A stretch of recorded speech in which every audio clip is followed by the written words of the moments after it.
Hi, I'm Julie Royce, founder of the Royce Report and the Restore Conference, and you're about to see a video from Restore 2023. Though a lot of conferences charge for videos like these, we've decided to make them available for free. We've done that because we don't want anybody to miss out on this valuable content for lack of finances. But of course, these do cost us money to shoot and to edit.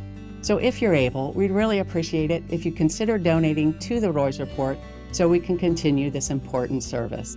To do so, just go to julieroyce.com/donate. That's julieroyce.com/donate. Also, I hope you'll make plans to join us at the next Restore conference, which we'll be announcing soon. As great as these videos are, they pale in comparison to being there in person. As one speaker commented this year, Restore is more of a restorative community than it is a conference. And every year, that community just grows deeper and richer. And so I hope you'll be able to join us at the next Restore. Be watching for that.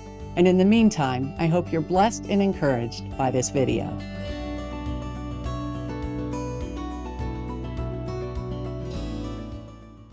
Well, at the first Restore conference in 2019, I announced from this stage that we were experiencing an unmistakable move of God to purify His church. James MacDonald had just been exposed as the bully and hypocrite that he was and removed from Harvest Bible Chapel.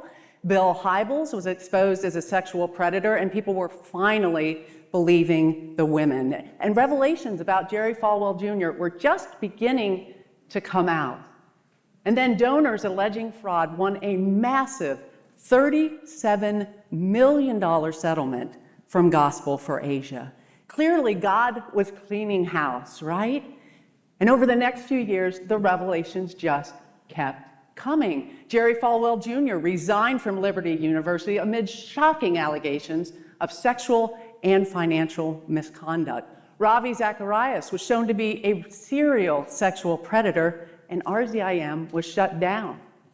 Hillsong began to implode, beginning with Carl Lentz and his sexual misconduct, going all the way to Brian Houston and his sexual misconduct. And then I reported probably the biggest investigation I've ever done. I reported on John MacArthur, the supposed greatest expositor of the 20th century, that he had a pattern of shaming abuse victims and protecting their abusers. With story after story after story, the evil infecting the evangelical industrial complex was being exposed and rooted out. And probably more than any other time in my life, I felt like I was right in the middle of this remarkable thing that God was doing. Well, then I experienced the most virulent backlash I have ever experienced. An army of YouTubers loyal to John MacArthur just kept hitting. They couldn't go after the facts of my stories, so they went after me. And I became the poster child of the angry feminist, proponent of CRT, wokeism. It didn't matter whether I adhered to any of these things, they would publish it anyway. And John MacArthur, despite everything I'd reported on him, he didn't get canceled. He went and spoke at the Getty Sing conference, at the G3 conference, the Puritans conference. Sure, his reputation had been tarnished a bit, but those loyal dug in.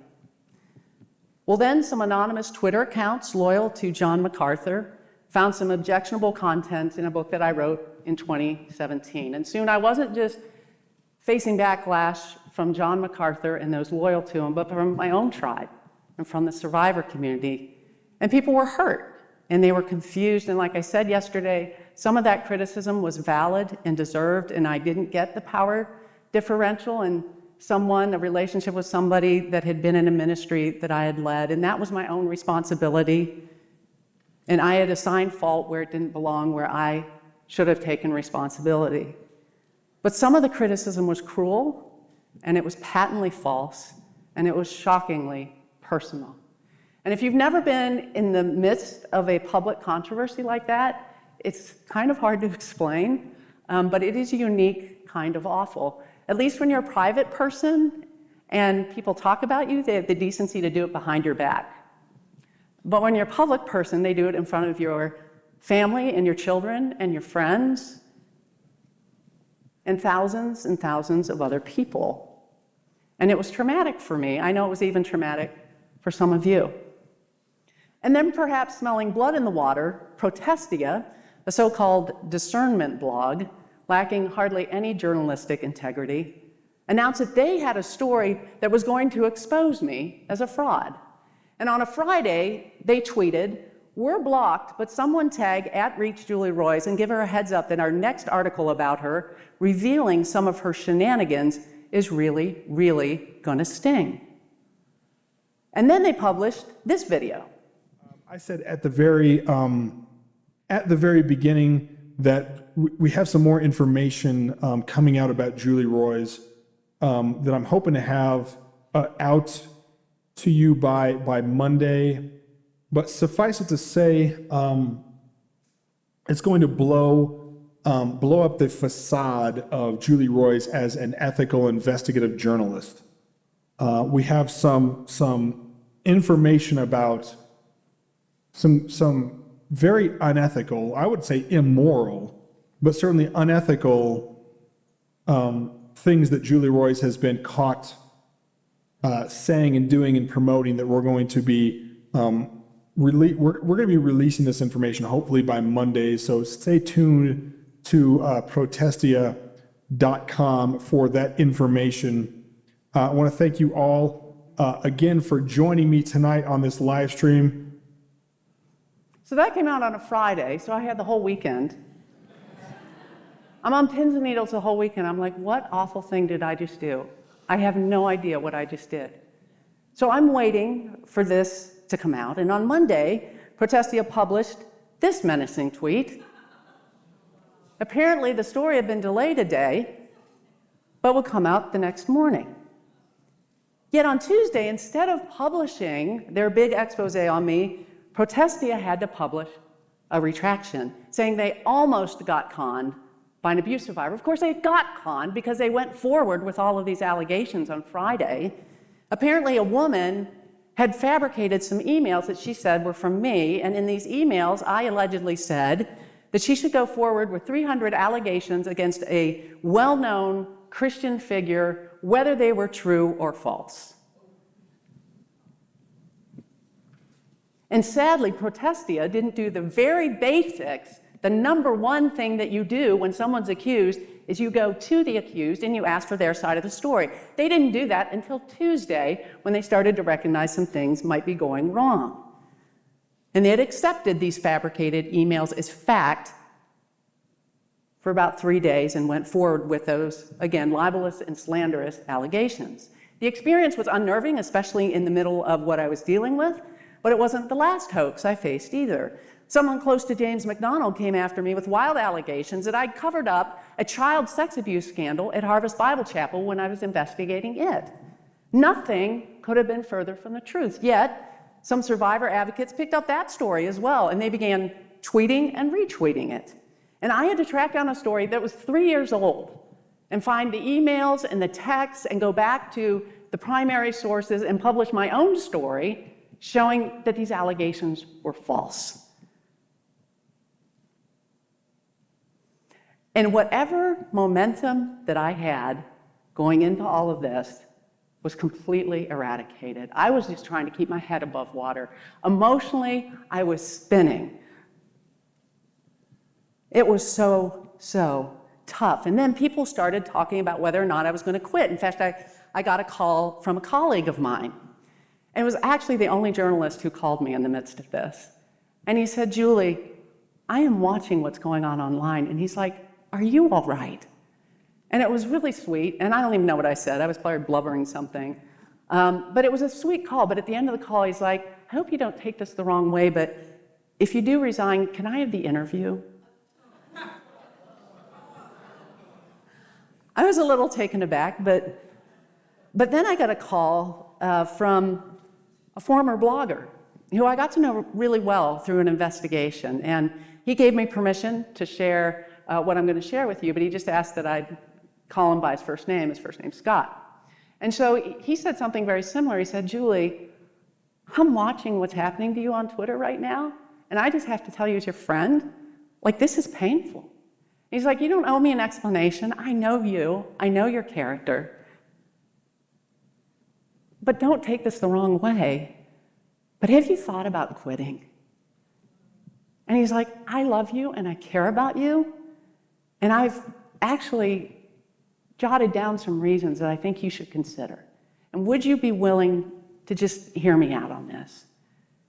And I love Scott, I respect Scott, and I knew the heart that he was saying this with, so I said, sure, Scott, go ahead. Tell me what you think. And he said, one, I noticed that you're taking all this friendly fire. See, usually my accusers are the defenders of whatever church leader it is that's caught in the crosshairs of some investigation, but now my accusers were my own tribe. It was some people from the survivor community. And let me just preface what Scott said by saying, I have found that the survivor community and the people in this room, that some of you have been some of the most gracious people that I know. And the love that I was shown from some of you was so touching. And I have so much respect for survivors, because survivors have been through hell, and they've come out with this beauty. So many of you. And so it really was a small segment of the survivor community that was really being nasty. But he said, Julie, given the way that you've been treated by your own tribe, why would you keep reporting their stories? And I know some of you know what that feels like, because you've tried to help with something, and you stepped out and you've messed up in some way. And the backlash and what happened to you when you did that made you feel like, I don't even want to do that again. Like, why try? And that's how I felt a little bit at that point. But then he said, secondly, maybe your work to expose abuse and corruption is done. And by this, he didn't mean there weren't any more abusers out there or any more corruption. What he was saying is that there's a pattern. In fact, there's so much of a pattern, you just see it playing out again and again and again. It's like Wade Mullen said in his book, something's not right. They're all using the same playbook. They all use the same tactics. He's like, have you thought that maybe, just maybe, those who have ears to hear have heard, and the rest won't ever listen to it anyway? But lastly, and this is the one that really kind of hit home. And he said, Julie, do you ever wonder in what ways reporting on all of these vile things in the church and living in this constant pressure cooker is molding you and forming you into someone that you don't want to be? And then he quoted Friedrich Nietzsche, who said, whoever battles monsters should see to it in the process that he does not become a monster himself. And when you look long into the abyss also looks back at you. And then Scott recalled ways that when he was blogging, that he started to see how this was affecting him negatively. And it's part of the reason he stopped doing it. And he said, Julie, don't take this as a confrontation. I'm not saying that I see this in you yet, but when I read some of the comments sometimes at your website, that's when I begin to see it. He's like, it's like grace is disappearing.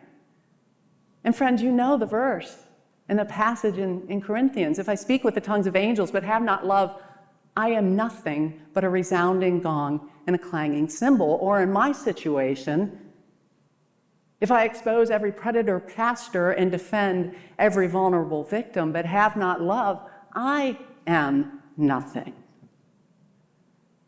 And I know, again, my experience is unique in some ways, but it's not also.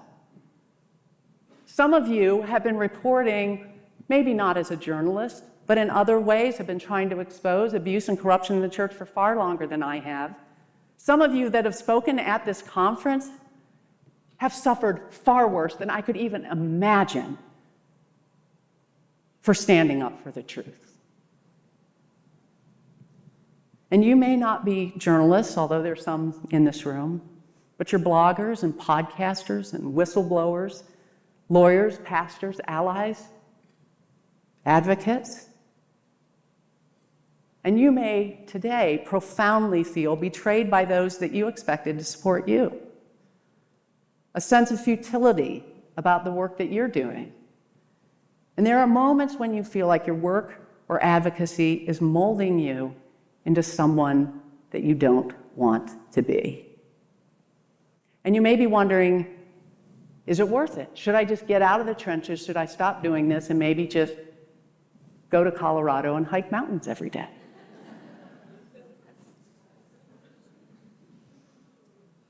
I have wrestled with all these things profoundly. And I don't speak today as someone who has all the answers. I am in process like a lot of you. But I do feel like God has spoken to me with some resolution on some of these things, and I just want to share with you kind of what God's been saying to me in the hopes it'll help you as you wrestle through some of these things as well. So let me talk about the first issue that Scott raised, and that's betrayal. I mean, why report or advocate or serve or pastor on people who may at any point turn on you? First, let me say, it goes both ways. I've been hurt by some survivor advocates, some of them innocently, some of them maliciously. But I've hurt some people in this room. I've had to ask forgiveness for some people in this room.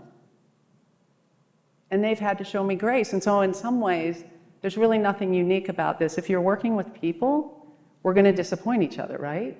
We're going to let each other down. We're going to have to ask for forgiveness. We're going to have to extend grace. But this is, I think the question itself had an assumption in it, and that is that I'm doing what I'm doing for survivors. And I love survivors. I love you guys, and I consider myself now, after some of the stuff I've been through, one of them too. Absolutely love you guys, but this is what I told Scott, or at least what I was thinking at the time. I can't remember if I told him. But I'm not doing this for survivors.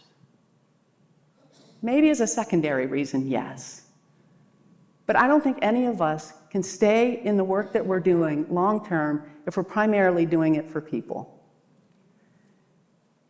Because when you're doing it for people, your eyes are always on the worthiness of a person. And we're pretty darn fallible. In the long term, if that's what we do, we're going to end up very bitter and angry and burned out. The primary reason I'm doing what I'm doing, and I would suggest that all of us should be doing whatever work it is, it's an act of worship to God. We're serving God. And you've probably heard the story of Mother Teresa, where she was with a journalist in Calcutta. And he saw her cleaning out this infected wound that was just maggot infested. And he said, I wouldn't do what you're doing for $1 million. And she shot right back, I wouldn't either. She got that when she served the person on the street, she was serving Jesus. And so whenever we're serving, whatever capacity it is, we are serving Jesus. I would also say that I do believe God called me to this work. I never would have imagined 5 years ago that I would be doing what I'm doing today. It was the furthest thing from my imagination. And I bet for some of you in this room, 5 years ago, 10 years ago, 15 years ago, you never would have imagined you would be here either. And you never would have imagined the set of circumstances that put you in this room right now. And I'm guessing that if you look back over the 5, 10, 15, however many years it's been, if you look carefully, you can see the hand of God in your life, putting you where you are right now. It is not the road you would have chosen, but it's the road that God worked redemptively in. 5 years ago, I was a radio host on the Moody Bible Institute, Moody Radio Network. I had just written a book. I was getting booked at these women's conferences, ironically one at Harvest Bible Chapel. I was getting booked on all these radio programs. I was on my way to becoming, God forbid, a Christian celebrity. But then I learned about corruption and abuse at the Moody Bible Institute. And I was the one person who not only had the inside information, but I also had the training and the skills to know what to do with that to expose it. And so it didn't take too long before it became a matter of conscience, where I felt like if I didn't say something, that I would be disobeying God. And some of you know exactly what I'm talking about because you've sat in that situation before where you've known that to stay quiet is to disobey God. But you have absolutely no guarantee that if you speak out, that it's going to go well for you. In fact, you're pretty darn sure that if you do speak out, it's going to go a lot worse. And that's what happened for me. I got fired from the Moody Bible Institute. Ironically, they also pressured the top 3 executives to resign that I had reported on. But I had broken the silent rule, which is you never speak about these things publicly. I was actually told by a board member on the phone that the reason they fired me is because the interim president told them that I had signed an NDA. And I will never forget the shock in his voice when I told him that several years before, when they had moved me from full-time to part-time, that they had given me an NDA, and I fought it with everything I was worth. There was absolutely no way that as a journalist, I would sign something that resigns me to silence. Absolutely no way. And he immediately said, "Oh, I got to go," and hung up. And despite the fact that they had absolutely no grounds for firing me, I was completely blacklisted in the evangelical industrial complex. And many of you know what that is like, too. I knew it would happen. This wasn't, I'd been in it for about 10 years, so I knew how the game worked. And I thought when I got fired, this would be a great thing. I'll have more time with my kids and now my grandkids. But then survivors from Harvest Bible Chapel came to me, begging me to hear their stories and do what I had done at Moody for Harvest.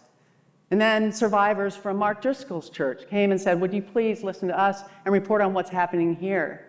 And then Steve Boffman gave me a copy of his book, Cover Up in the Kingdom, and he said, "Julie, I've been reporting for years about how Ravi Zacharias is a fraud, but nobody will listen to me because I'm an atheist, but they'll listen to you because you're one of them." And God brought me story after story after story.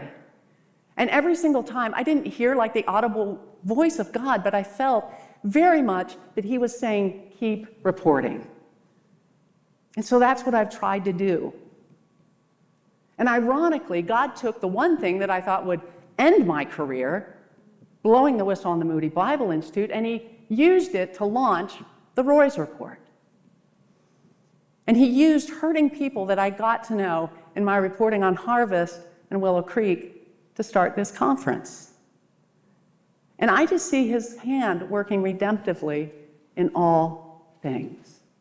And I bet some of you, like I said, if you looked back over your life, and even this chapter, you might be able to see God's hand working redemptively. Maybe not yet. Some of you I know because I've talked to you, and it's like you're hanging by a thread right now, and you can't even believe that the things that have happened to you at the hand of people you loved and you trusted and you thought were members of the kingdom and you were all working on the same team did you what they did. And I would just encourage you, for with whatever mustard seed of faith that you have, hang on to Jesus. Just hang on. Because I also know that there's others of you today that you never would have believed. You never would have believed 10 years ago that you would be where you are today. You never would have believed you would be able to heal. You never would have believed with what you went through that you would have the confidence and the courage that you have today, that you would be as healed as you are. And I just want to remind you that's not just because you're amazing. A lot of you are amazing, and you're an incredible inspiration to me, and you have been through far more than I ever will go through and ever dream of going through. But I would just encourage you to see the way that God has been working in your life, doing what he said he would do, that he who began a good work in you will carry it on to completion to the day of Christ Jesus. I don't think it's trite that what God did in the Old Testament with Joseph, that he still does today. That he takes the evil that was done against us and he works it for good.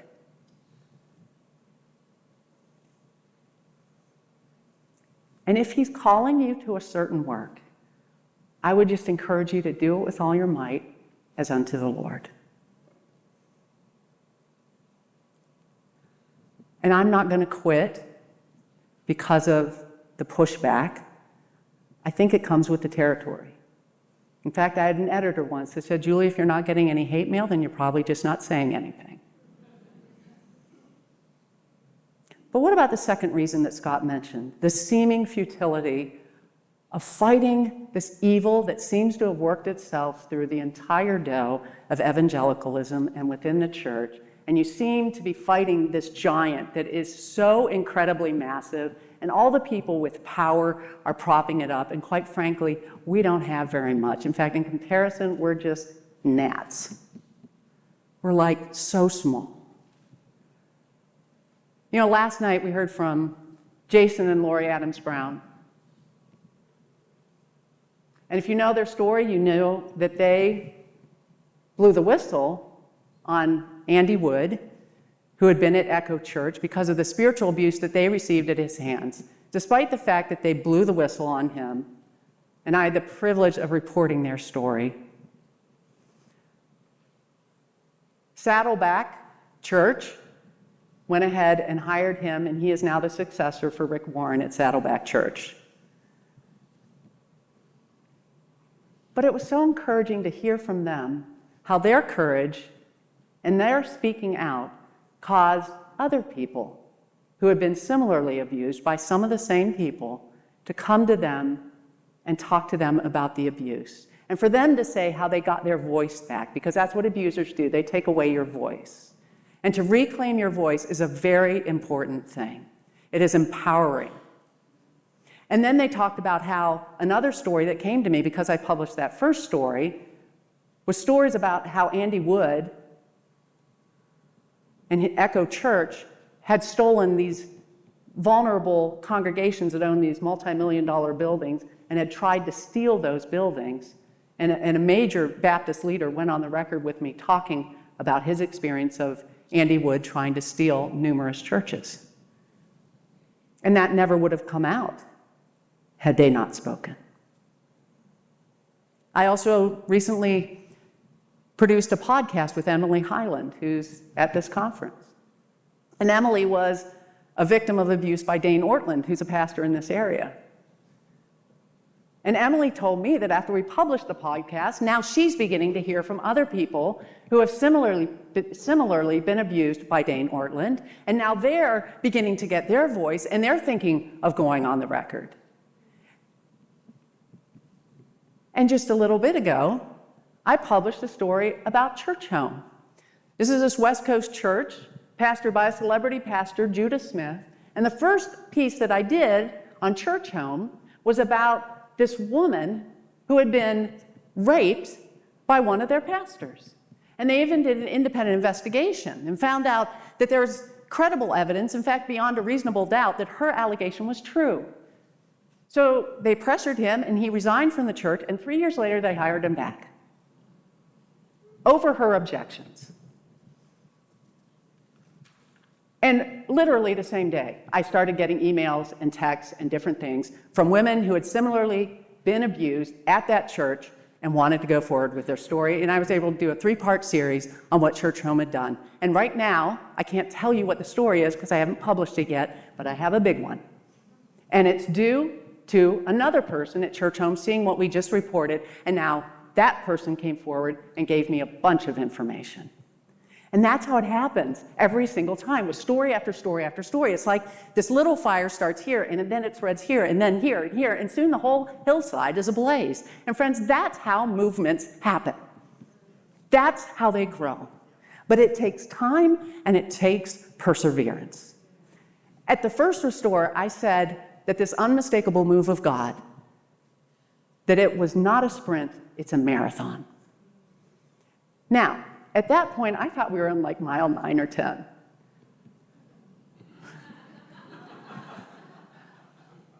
The more I've done this, now I'm thinking we're on 4 or 5, we may be on 2 or 3.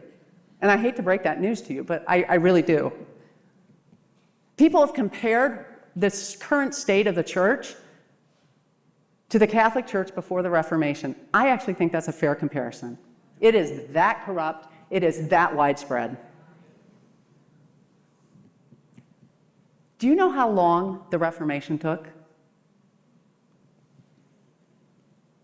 Historians date it from 1517 to 1648. Friends, that is 131 years. How about slavery? Let's just look at England. It took William Wilberforce fighting passionately, so much so that his own health suffered greatly, for 2 decades to abolish slavery in England. Because, friends, that's how institutionalized evil, and that is what we are dealing with, institutionalized evil. That's how it's dismantled. So do I get discouraged? 100%. I'm human. Are there days when it's hard to persevere? But I believe the corruption in the church is the most serious threat to this country. And most Christians don't even know it. That's the shocking thing. Most Christians aren't even aware of it. And you say, well, how can I say that? How many times have we heard, the hope of the world is Jesus, and his means of rescuing the world is, thank you, the church. And we're supposed to be the salt of the earth. We're supposed to be a light on the hill, and we are Sodom and Gomorrah.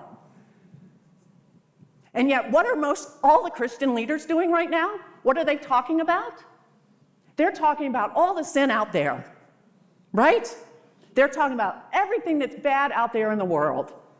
Like they have a moral platform to stand on. And they're not talking about the sin in their own house. None of them. And unless we deal with the sin in our own house, there is no way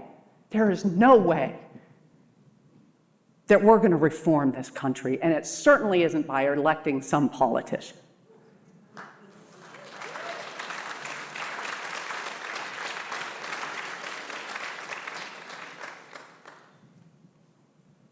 But I would encourage you, and this is what I see happen a lot, is that people get really excited about a story that touches them personally. And thank God, because every time I report a new story, there are people who are totally unaware that this is going on, and they become aware. But then what happens is they move on with their life. And I'm not saying you shouldn't move on with your life. Dear Lord, if all of us lived in... I've got a weird call. I get that. I've got a weird personality, too. I make mugs. Actually, I have people make them for me with the biggest insults I get. I actually enjoy that at times. I'm just kind of weird that way. But there is an element to which we can't all live in that intensity, and I get that. But what I'm saying is, don't just move on and forget there's other people stuck. Don't just move on. Keep your love for the church and for the mission and for the restoration of this thing that Jesus died for and that he loves. And don't forget that if not you, who? So am I going to quit because the progress is slow and hard? No. I'm going to keep in mind one of my favorite verses, 1 Corinthians 15:58. Therefore, my dear brothers and sisters, do not lose heart. Stand firm. Always give yourselves fully to the work of the Lord, knowing that your labor in the Lord is not in vain. But now I'm going to address the most concerning issue that Scott raised. And that is, what is in the process of fighting the monster, you become the monster.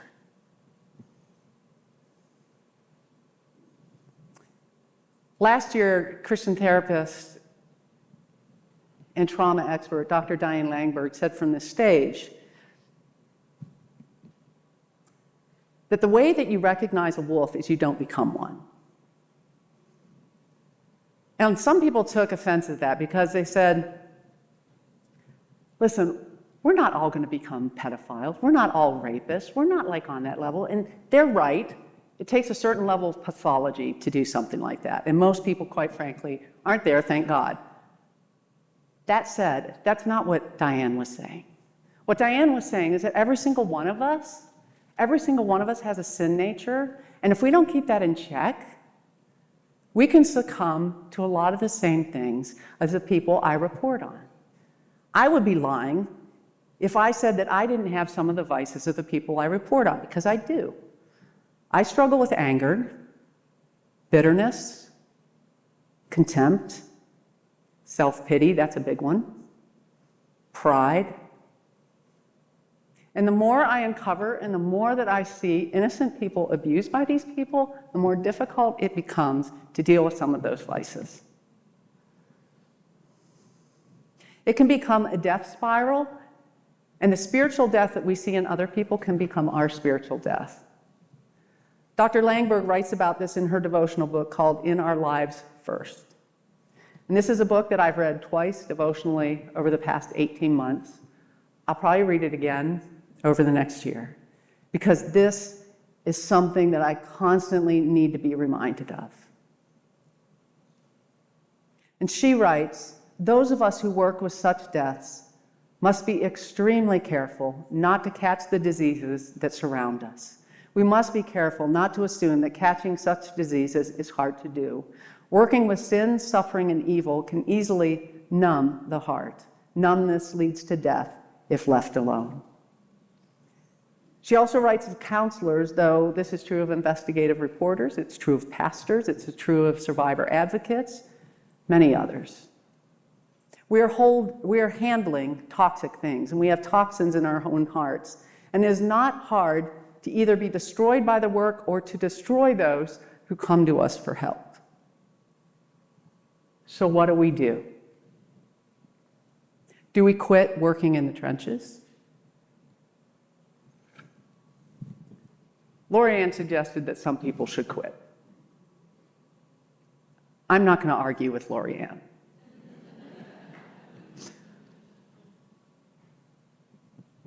Maybe I'd tweak it a little bit.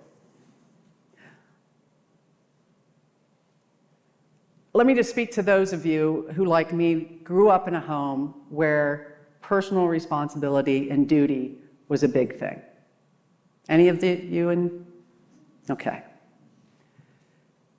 And so sometimes those of us who grew up in these homes, we tend to do things because we feel like we have to, and we have a sense of responsibility and duty, and we can be destroying ourselves and destroying the relationships of those we love the most, yet we keep doing it because we think we have to. Am I right? Can I get an amen?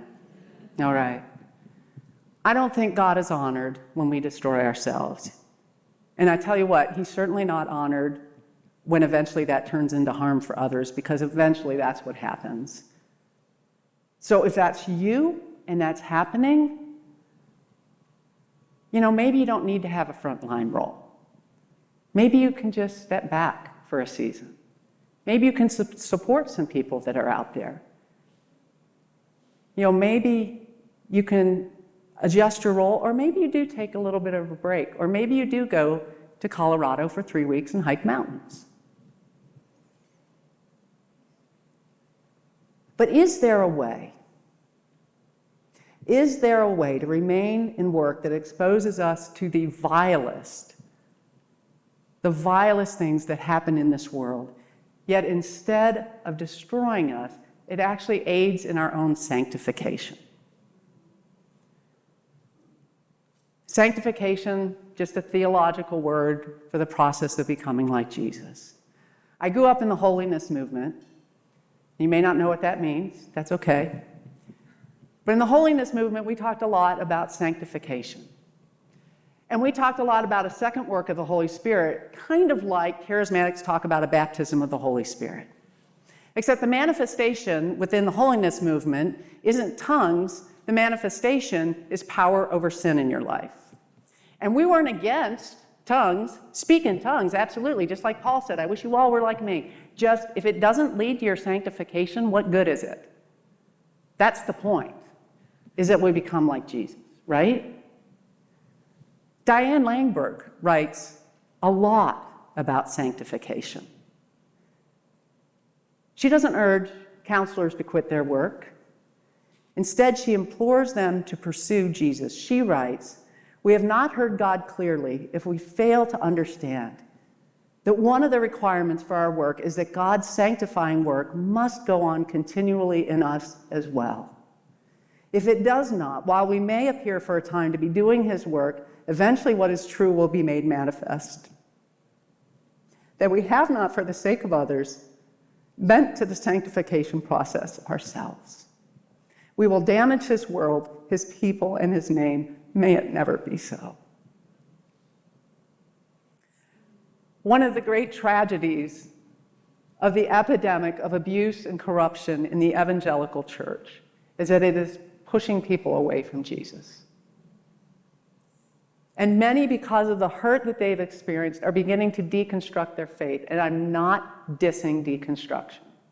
Many of us need to go back and reevaluate a lot of the beliefs that we took in and begin to think about those. And we need a safe place to do that in. We need people who are safe people to do that with. We need safe people. We need to be safe people.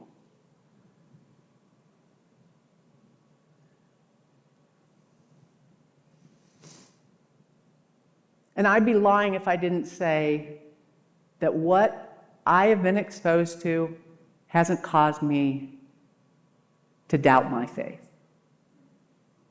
In fact, the hardest question for me has been, does it make people worse or does it make people better? Because I've seen some really devout Christians who have incredible grip of Scripture, incredible grip of theology, much better than I do. And yet they are some of the most wicked people I have ever known in my life.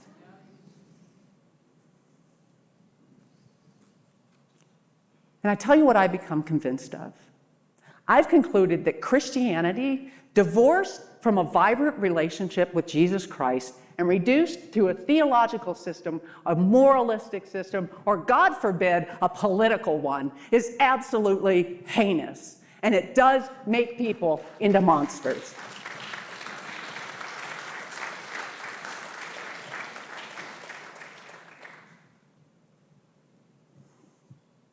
But I believe a vibrant relationship with Jesus Christ is not only helpful in helping us deal with the vilest thing of this world, it is 100% essential. I know my relationship with Jesus has sustained me over the past 18 months. I remember several weeks before last year's Restore conference, and I was a mess, and Dr. Diane Langberg got on a Zoom call with me for about 90 minutes. And she was so loving and so gracious, which I'm sure is not hard for you to imagine. And she was Jesus to me. And I remember saying to her, "Diane, the hardest part about this whole thing to me is that I've been accused of these awful things and I can't say anything." I remember having a very close friend who said, "Julie, if you step down from that conference, everybody's going to assume that everything that was said about you is true." And Diane said to me, she said, "Julie, this is an opportunity for you to enter into Christ's sufferings." And initially I thought about that very much in a martyr sort of way. Because if you've been wronged in some way, it's really, really easy to get a martyr complex. Super easy. But it hasn't been like that.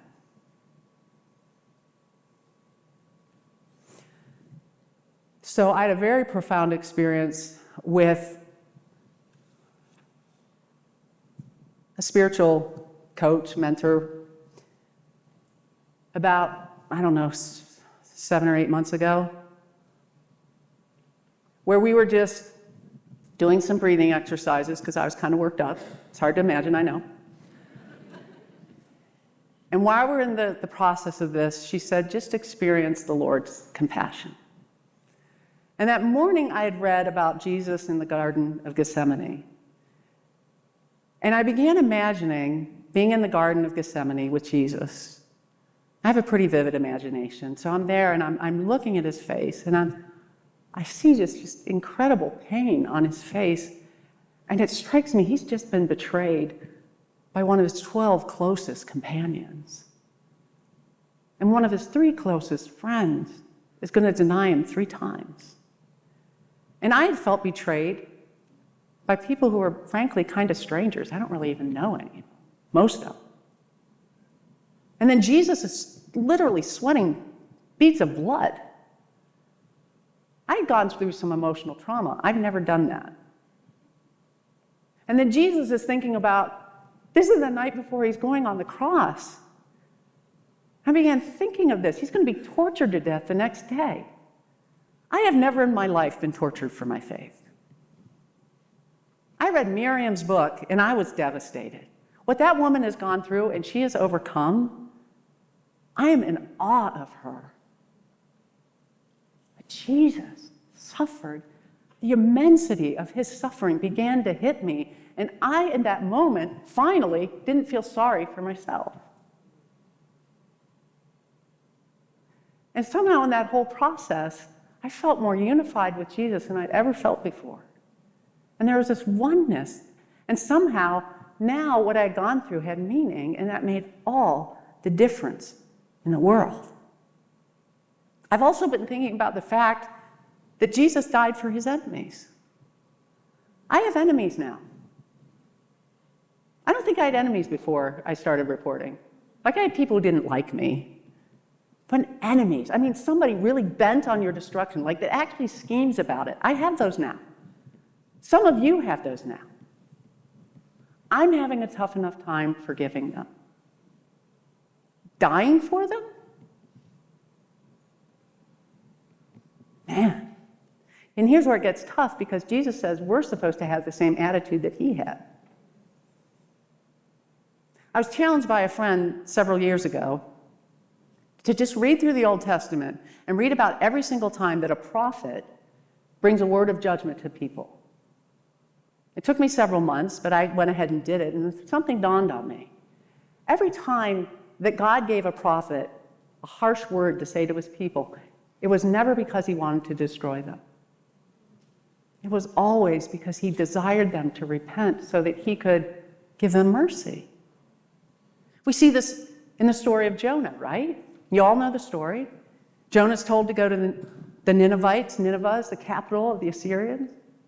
Bloodthirsty, hostile people, the enemies of the Israelites. So what does he do? He goes to Tarshish, gets on a ship, and they go out to Mediterranean. Their big storm comes. They throw him overboard. Fish swallows him. He's in the fish 3 days, vomited up on dry land. Then he says, okay, fine, I'll go to Nineveh. Goes to Nineveh for 3 days. He tells the Ninevites in 40 days, God's going to destroy you. And then the Ninevites do a most remarkable thing. They actually repent. And God has mercy on them. But Jonah, what does he do? He becomes despondent. He says to the Lord, "O Lord, is this not what I said when I was in my country?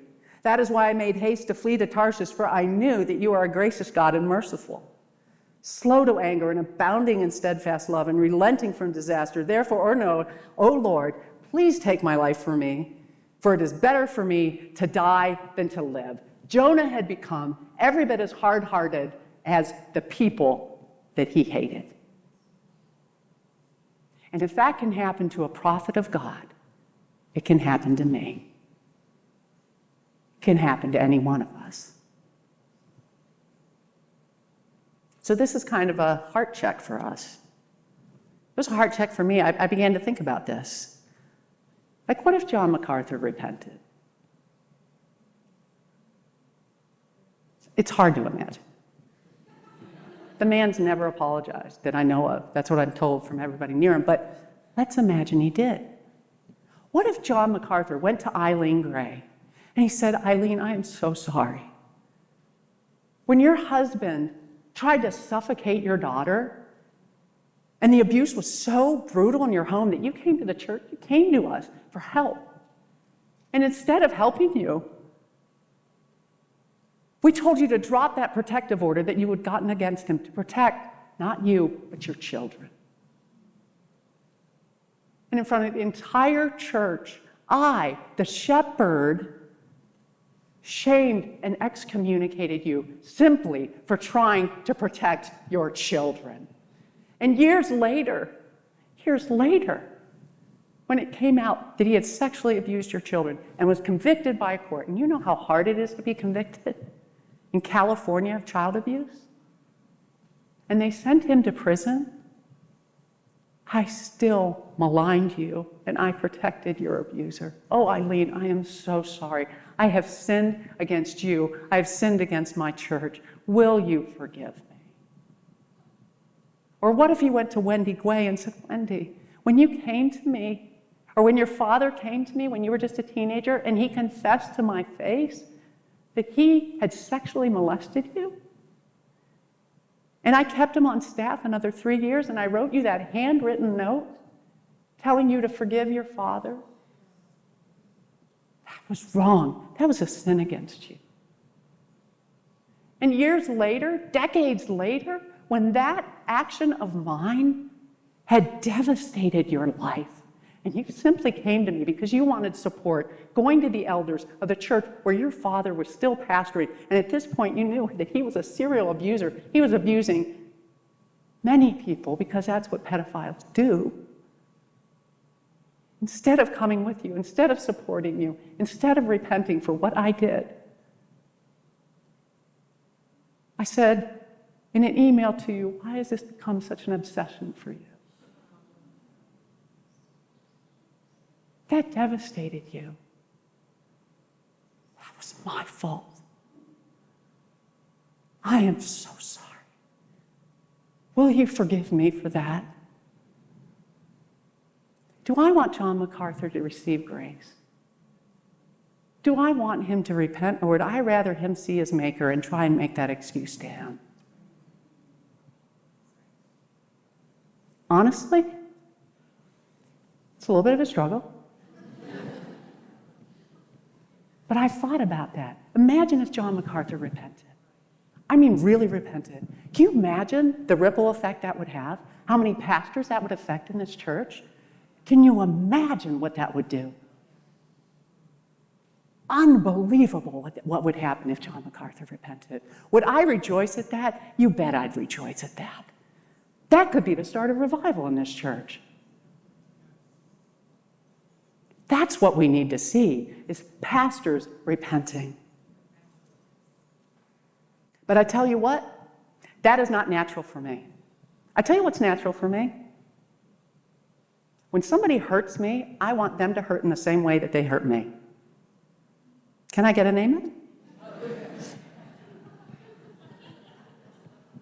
That's human nature, isn't it? The only reason that I have any grace in my heart is because of Jesus Christ. Because I wouldn't have it without him.